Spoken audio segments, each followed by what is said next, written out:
Ajara ST आगाराच्या व्यवस्थापकपदी पृथ्वीराज चव्हाण यांची नियुक्ती 6 ऑगस्टपासून चव्हाण यांनी स्वीकारला आगार व्यवस्थापक पदाचा कार्यभार। विस्कटलेली एसटी सेवा सुरळीत करण्याची नागरिकांकडून अपेक्षा।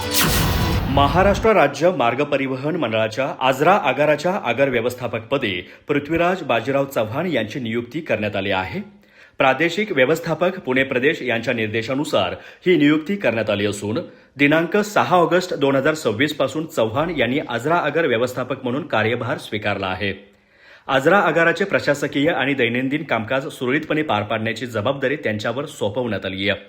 आगारातील प्रशासकीय कामकाज अधिक प्रभावी आणि सुरळीतपणे पार पाडण्याबरोबरच विस्कटलेली एसटी सेवा पूर्वपदावर आणण्यासाठी चव्हाण यांनी प्रयत्न करावेत अशी अपेक्षा नागरिकांकडून व्यक्त होत आहे।